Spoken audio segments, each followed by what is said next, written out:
Hey y'all, hey, welcome to Tootie Talk Sense. Now I know y'all seen the latest of what's going on with Jimmy Kimmel being suspended from his late night talk show, Jimmy Kimmel Live, right?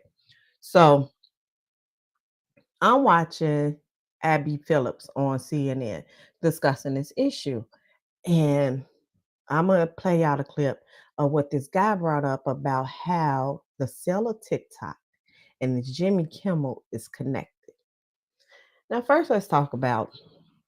So, come on, y'all. Let's discuss this, right? So, first, we're going to talk about one thing that I want to mention before proceeding on is that I find it pretty ironic that there was this whole thing from a particular side that pushed the council culture is out of control and the council culture and all these woke people, you can't say anything anymore and the council culture is out of control. Now, Jimmy Kimmel was suspended. Initially, they were saying the show was canceled. So at this moment, I'm not even sure because at first I was saying canceled. Now I am saying that it's a suspension.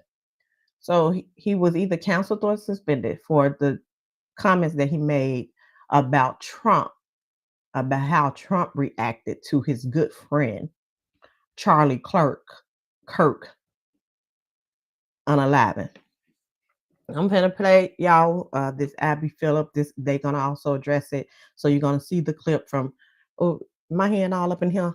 Yes, I talk with my hands. You're gonna see the clip from what Jimmy Kimmel said, and then I'm gonna show you a clip of what made me go down this doggone tunnel. I'm following a white rabbit down this doggone tunnel, and I'm gonna take y'all down a tunnel with me because I don't want to be in this tunnel by myself. It's scary. It is dangerous. So y'all, let me pull it up. Now, I don't know why CNN needs to have a section on YouTube with just Abby Phillips and her whole show. I watch it from this guy. His YouTube name is Couch Potato. I watch it from his channel because CNN do have little clips of Abby, but usually, like I got to go to his channel to watch it. And I don't know why y'all don't got Abby out here on YouTube. Maybe I'm not looking in the right spot. If y'all find it, just like because CNN do have a YouTube, but I don't see a session where it's Abby and where they're updating it like nightly, like they should be. So I watch it from Couch Potato, and this is the YouTube that I'm going to show y'all. The White House flew the flags at half staff, which got some criticism. But on a human level, you can see how hard the president is taking this. My condolences on the loss of your friend Charlie Kirk. May I ask, sir, personally, how are you holding up over the last day and a half, sir? I think very good. And by the way, right there, you see all the trucks? They've just started construction of the new ballroom for the White House. Now, y'all see how much outrage that the people who are Charlie Kirk, I keep calling him Kurt supporters, the outrage that has been going on about people not reacting to this man unaliving in the way that they feel like that they should. They have said that there's been celebrations and people rejoicing. I haven't seen that part. I'm quite sure that there are some people who's doing that. But what I have seen is that, and there's accent speaking specifically to black people, that black people are not mourning this man unaliving because of some things that he has said. And now people are calling him racist because they're using his own words that he said and said that those words are racist. And it seems like for an event that was at in Utah, surrounded by white people in a majority white, predominantly white college, where this white man was talking and another white man unalived him. The fuck y'all worry about what black people doing and how black people are mourning him? This is the same man who said that that Martin Luther King was an awful person. But then the other side is saying that you shouldn't speak ill of the dead. This is the same man who said that George Floyd wasn't a martyr. that he was an awful person, but yet we shouldn't speak ill of the dead. I just want it to be universal because there was times. I mean, there was enough time in between the time that he said these things about George Floyd and Martin Luther King, where if that's your feelings, that you could have went and commented under his post and where he's at to say you shouldn't speak ill of the dead. But now all of a sudden, yeah, it's a big outrage. But that's all he said is that Donald Trump didn't react at all this remorse and stuff. He said, I'm doing good, but look at this over here. Look at this construction over here that I'm doing. Like it's been said that Charlie Clerk, Charlie, played a big part of he played a role. I won't say whether it was big or small because he had young voters. He played a role in the re-election of Donald Trump. And so if you admit this and you agree with this, somebody's asking you how you dealing with it. I'm doing good, but what about this ballroom that I'm building? Yeah, it doesn't seem like you get much empathy or sympathy to the situation. You're like, yeah, but what about me? So let's continue on. Which is something they've been trying to get, as you know, for about 150 years, and it's going to be a beauty. Yes. Okay. He's at the fourth stage of grief, construction. There's demolition, construction. This is not how an adult grieves the murder of someone he called a friend. This is how a 4-year-old mourns a goldfish, okay? Yeah, that was it. That is what Jimmy Kimmel said. He didn't say nothing disparaging towards Charlie. He's talking about Donald Trump's reaction to Charlie's unaliving. So if that was such a, then maybe you should react bad. But I guess then that would be a lie. So maybe just maybe you should look in the mirror and see why do you have a problem with somebody pointing out the way you reacted to who you said was a friend of yours. That's it.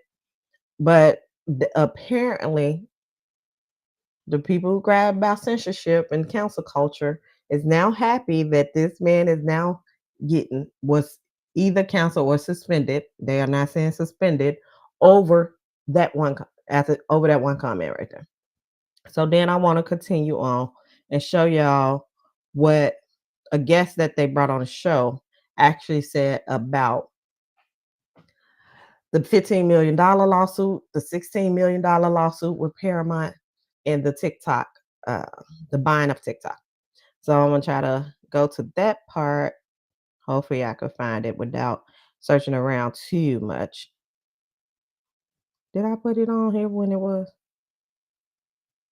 To the administration to do its merger. We have ABC and the $15 million blackmail to the administration. Decision based on one interview. This is part of a larger deal where they're looking at the They would make a decision based on 6.2 There's no business out there that would do that solely tonight off of one decision. They would make a decision. That's what you're narrowing the issue on here to say this fits your narrative, but not what the facts are. If you can defend it, defend it. But you're not defending it. You're totally defending it. I'm saying as if it's not happening. You're ignoring the larger context of saying, why are all these affiliates, why did they jump this? Because they've seen consistently problems with this. Yeah, Let's look at the larger context here. Right here. So let's look at the larger context here. We have the history of what happened with Paramount and the $16 million blackmail to the administration to do its merger. We have ABC and the $15 million blackmail to the administration in that case. So it's already happened before. Now let's put the elephant right there square on the table and collapse it. Because we have the Ellisons, who now control Viacom and Paramount together, talking about trying to buy this company and trying to buy and control CNN, on top of what they're doing with CBS, with this kind of backup from the Federal Communications Commission, at the same time that President Trump has just done a sweetheart deal, we hear, with the Ellisons and Mark Andreessen to take over TikTok. That is an incredible control of media left in this country. And the only good news I see, I hate to say this to my friends here at CNN, is that mass media are dying. So they're taking the last of these vestiges of institutions that matter, of the Tiffany Network, of CNN, and they're trying to turn them into propaganda organs under threat from the head of the FCC, who does have some measure here. So this is not just a business decision. This Okay, so now we have to talk about exactly what's going on with the Jimmy Kimmel, right? So the head of the FCC was the Federal Communication. I'm gonna see if I can find the clip. He pretty much sent out a threat after Jimmy Kimmel made those statements online. The head of the FCC, and I want to make sure that I have the name exactly right.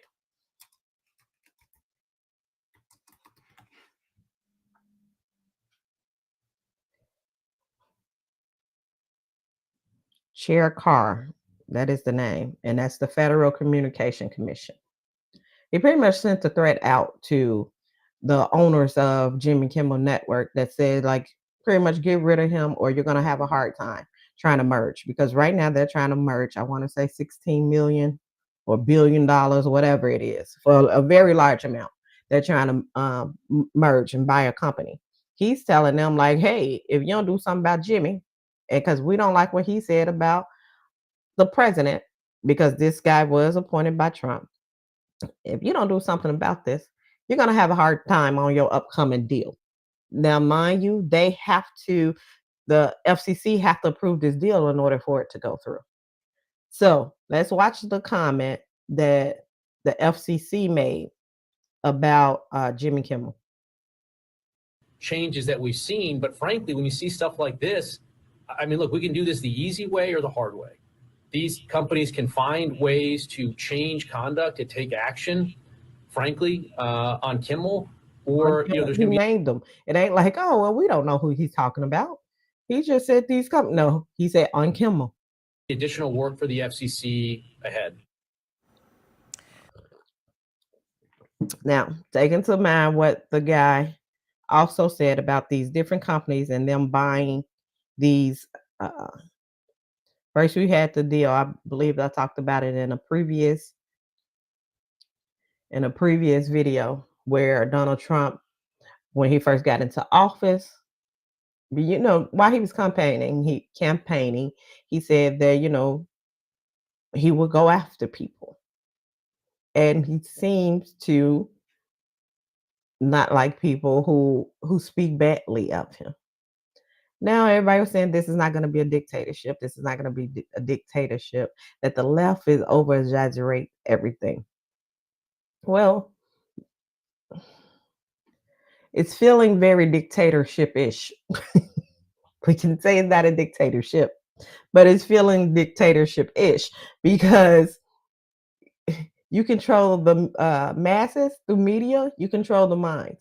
So he already went after the Paramount, and then there was another company who pretty much settled out and just gave him, one with 16 million, one just gave him 15 million for the library when he went and sued them. I'm gonna bring up the whole history for it so I can give it to y'all in the way that in which it happened.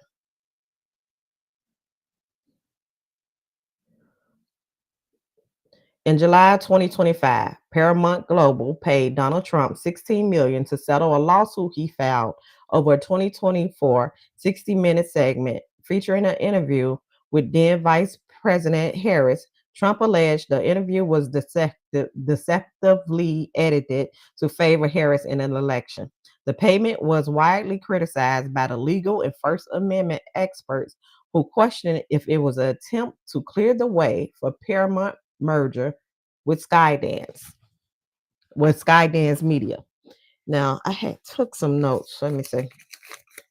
Because I'm like, this is a lot. This is a lot.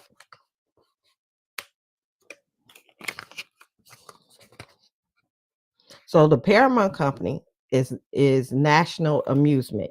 They was in a merger with Skydance, who is owned by the Ellisons. Remember in that clip, he said that Donald Trump just gave the Ellisons the sweetheart deal. And in order for their deal to go through, again, it was required by the FCC, who is the one who just threatened Kimmel TV station before they suspended him. So again, in July 2025, Paramount Global, who was in a deal to merge with Skydance, who was owned by the Ellisons. I said, I'm gonna have to put a whole graph and charts together with arrows and shit. This shit gets scandal ain't got nothing on this Trump administration. Okay. I wonder if the writers for scandal. But let's go into this lawsuit. So that $16 million lawsuit that Paramount paid Donald Trump for them in the what part that he edited, they asked her a question. They asked Harris a question, if I remember correctly. They asked her a question about the Palestine war. And so when they read the preview, pretty much the commercial for the interview, they shortened it, her response, and it was a longer response than what she gave. Me personally, when Harris was running, I said, when it comes to Palestine, to me, she was speaking too much of like a politician and not really just coming out with it and saying what she had to say. So any question she got about Palestine, to me, uh, she didn't answer. You could tell that it was a shaky subject for her. But that new book, baby, it could explain why. But that's another video for another time, okay? So they clipped it, made it shorter for the commercials. And so what Trump is alleging is that, they made it shorter to make her look better. And then come to find out, the reason why people are saying, like, there was no way that Trump could have won that lawsuit, that Paramount pretty much, felt like a blackmail. It seems like a blackmail. And they just paid him so they can get their merger approved. Because in the actual interview, they showed the longer part of what she said, and it was a very little difference in between the shorter part that the pretty much commercial preview of the interview was and what she actually said. And they did the exact same thing for Donald Trump when he was asked about the Epstein file in his interview, where on the commercial part, they asked, are you going to release the Epstein file? They shortened it in the preview part where he just say, yes. But in the actual interview, the longer part, he's like, yeah, but it's going to be, and then he gives the longer explanation. So legal expert and everybody who agreed with the First Amendment was like, you should have never settled that, because that's pretty much, this is the party who thrives on First Amendment, Second Amendment, but now you want to take away, freedom, pretty much the right to speak. Free speech is what you're taking away when you're doing this. So the lawsuit 2024, Donald Trump filed a lawsuit against CBS, who's owned by Paramount, alleging that they edited the 60-minute interview. The settlement Paramount agreed to pay $16 million to settle the lawsuit in 2025. The money was designated for Trump future presidential library and legal fees.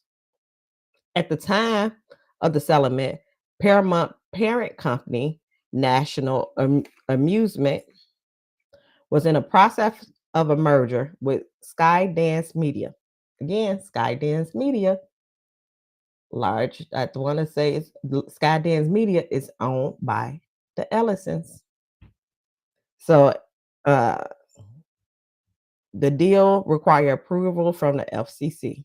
The FCC chairman is Brendan Carr, a Trump appointee, had opened an inquiry into the 60-minute segment, suggesting the merger may not be approved if the issue was not resolved. The FCC then approved the merger after the settlement was reached. Okay. So the $16 million settlement was one of several media companies have made with Trump in the recent years. ABC in December of 2024, ABC News agreed to pay him $15 million to Trump Presidential Library to settle a defamation lawsuit he filed. Social media company Meta and X also reportedly paid settlement to Trump's foundation after he sued them from being removed from their platform. Now, that's the Paramount, right? That's the Paramount one. Let's go into the National Amusement is the holding company that formerly controlled Paramount and owned Showcase Cinemas Theater Chain. Skydance Media is a film, TV, and video game production company founded by David Ellison. As of August of 2025, Skydance Media acquired National Amusement. Remember, Paramount National Amusement is owned by, yes, National Amusement owns Paramount. So in August of 2025, Skydance Media acquired National Amusement for $2.4 billion and now owns the controlling interest in Paramount Global, with David Ellison becoming a new chair and the CEO of the merged company. So let's go to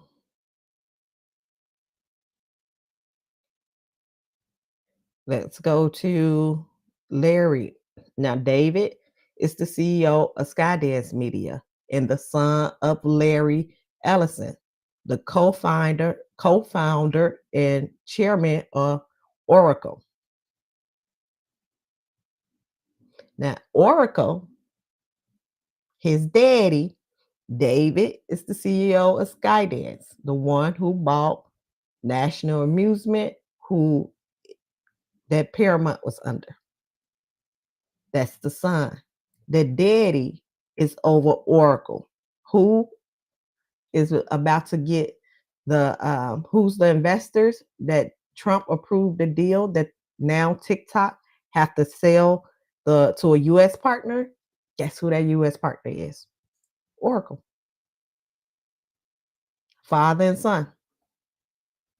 So let me go to what deal did Trump make with TikTok. While no final deal has been completed, President Trump is pushing for a framework agreement that will place TikTok U.S. operations under the control of American investors, including Oracle. Oracle founder Larry Ellison, a Trump supporter, is a key figure in the proposed arrangement.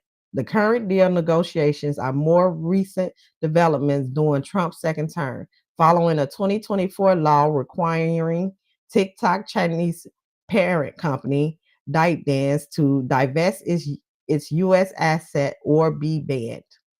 Now, mind you, the date for them to be banned had came up, and of course they pushed it back again because, Trump loves social media. According to the reports, the proposed deal involves the following element: controlling stakes of U.S. investors will acquire roughly 80% stake in the new U.S. company that will operate TikTok. The key investors, major U.S. investors, would include Oracle, the private equity firms, Silver Lake, and venture capitalist Mark Andreessen's firm, Oracle. Oracle was already stores TikTok user data on its cloud infrastructure, will continue to do so under the new structure. The board of the new company will be dominated by Americans and would include one member appointed by the U.S. government. TikTok Chinese owners will retain a minority stake of less than 20% in the new company, which is consistent with the 2024 bill. The new US-based version of the app would use an algorithm licensed by ByteDance. User data will be housed with Oracle. So, yeah.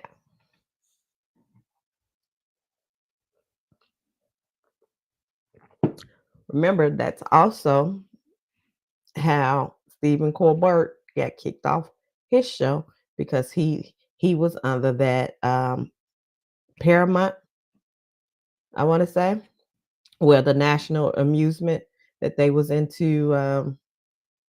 That's the one that I just told y'all about, where after the whatchamacallit was done, after they settled their lawsuit with Trump, then the deal was approved. That's the one that Stephen Colbert was under, where he got kicked out of. So I said, this is a very coincidence that the FCC threatened, because people are saying, of course, legacy media, that's old stream TV, old school, not old stream, old school TV media. They're saying it's dying. Everybody watch their news either on YouTube, TikTok, Facebook, Snapchat. That's where a lot of people are getting their news from. The TV news stations are, older people that still watch the news, but they're saying it's a dying source. So uh, people are saying, the other side is saying that it's not that the FCC threatened him. It's just that the ratings are low and he's not funny. He's not a funny comedian. Now, I watch Jimmy Kimmel on YouTube, and I know that I want to say he's up to like 200 million on YouTube. So I said, at the rate that things are going, yeah, I'm drinking my green tea, my pomegranate green tea. Delicioso. So at the rate things are going, all we're gonna have is Fox News. We're gonna have various just different Fox News stations, and they probably gonna change the name so y'all won't believe that it's all Fox News. It may be Cat News and Coyote News, and like, because they really don't try too hard to have shit that they doing, because why? They say half of America wanted this. So, as I said earlier, to me, this is whole, you controlling the masses, you control the media, and now they have the ability to control TikTok. They have the ability to, like they're doing with these news stations, where these news late night news hosts, that if you say something they don't like, Trump then already with the Charlie Kirk things, they're saying that certain things are now going to be punishable. If you say certain things, they're not going to be punishable. I don't know if it's by law or how they're finna roll this about. But now imagine that you make a video, you put it on TikTok, and you say something bad about Donald Trump. They have the user data. They can just, what's going to stop them now from going and coming to creators, whether you're small time or not? He has control of the algorithm. Maybe he could put in an algorithm if the person say Trump. Let's pull up all videos if they say Trump, asshole in the same sentence.